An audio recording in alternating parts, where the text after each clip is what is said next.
us about the problem in your community and how you'd like to solve it? Okay, so, is that me or you? Okay, great. There's a big problem in my community. I live in Northeast Denver. It's a food desert. Raise your hand if you know what a food desert is. Okay, raise your hand if you don't know what a food desert is.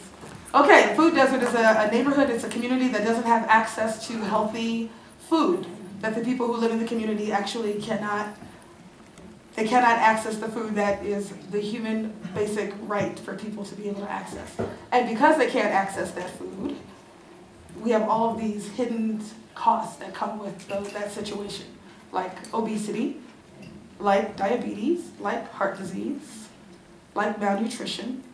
And so the problem in my community is that a whole section of the city is full of liquor stores and bodegas and corner stores that sell little snacky food that's not real food, and that you have to take 2 or 3 buses to get to the grocery store where the real food is. So, you know, that's the problem. So we're working on that. And one of the solutions is that we have partnerships with Front Range Earth Force, with a couple of schools in the neighborhood, Swansea Elementary, Manual High School, Cole Elementary, and that the Grow House is an interactive farm down the street at 47th in York. So we're working to grow food and grow minds and grow community by engaging community on the triple bottom line. Good for the planet, good for people, and makes a profit.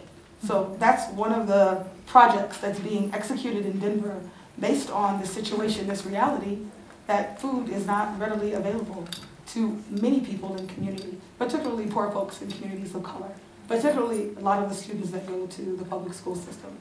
And so if you haven't eaten today, you probably aren't able to pay attention. But if you have one of these cool boards, I don't know, I'm just saying. I just wanted you to know I did my homework, and I hope you all went out and engaged the Dawson Foundation and the youth who are really excited about the work that they're doing. And that's a very important problem, and I feel very privileged to live within easy walking distance of quite a few grocery stores. We always have lots of produce available, and you know, being exposed to neighborhoods that you have to take 2 to 3 buses in order to get to some place that has fresh fruits or vegetables. That's very interesting. It sucks.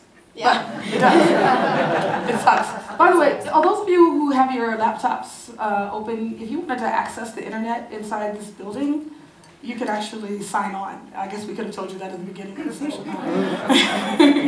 Yes. The username is TED, T-E-D, all lowercase, and the password is TED and the number 1, TED1. So if you're still interested, getting online and hanging out or watching, you know, the live Ustream, you can get online and do that. And I think at some point we're going to do something else. We're going to switch it up a little bit more. I want to, at this point, invite Janine Underhill to come over to the podium.